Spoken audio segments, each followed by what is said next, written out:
So here I am standing up, and there's the floor. And a lot of us have trouble getting down on the floor, and that can be something that develops as we age if we don't keep it in our lives.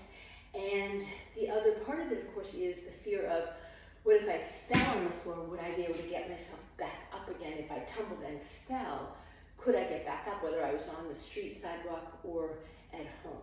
So I'm going to show you from hardest, and I'll work back to easiest for getting up and getting down. So I am 68, and I maintain this for myself, that I can be standing upright and that I can lower myself down to the ground, and I can sit all the way on the ground. And I usually do cross my legs to get up again, right? This usually works, but there's different things I can do, which I'll show you. So I usually just stand up like that. Okay, so I've maintained that ability. Now, it's not unusual to have lost at least some of that. And so some people might be able to kind of squat low and come down and sit. They might be able to do that.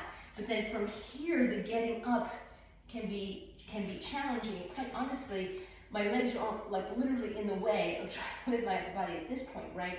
And so that's why, and you probably know this, right? You want to take these knees down so that you can come up to kneeling, and then usually from kneeling, one foot and then the other foot, and I can come back up to standing. So for many people that can work, and I still did that hands free. Now, if hands free doesn't work for me anymore, I could, it's always a hinge at the hip, right? Squatting down until my hands are touching the floor, and then I can feel supported to come all the way down. And let's say I wanted to lie down, right? Or let's say I wanted to roll around and come up into a plank. I could do anything like that, right? And then again, I was lying down and I wanted to come up again. I could roll to the side, pull those legs in. Oh, they're kind of in a good position for kneeling. Come up to kneeling, and I didn't use my hands, right? So let me go back again. So let's say I needed my hands. Come up to kneeling, and I still have my hands for support. Bring one leg, so hands down, one foot's come forward, and then the other foot, and then I can rise up. All right, now let's say none of that is going to work for me, and I need a friend, like a couch or a chair. I'm in my workout space, so I only have my yoga chair. But you could do this with a couch, you could do this with a table, you could do this with anything at all, okay? So let's say I'm standing up and I want to come down to the ground, and I've got a friend, right? So I'm going to come over here, and I'm going to touch my friend, and I just always want to hinge long back.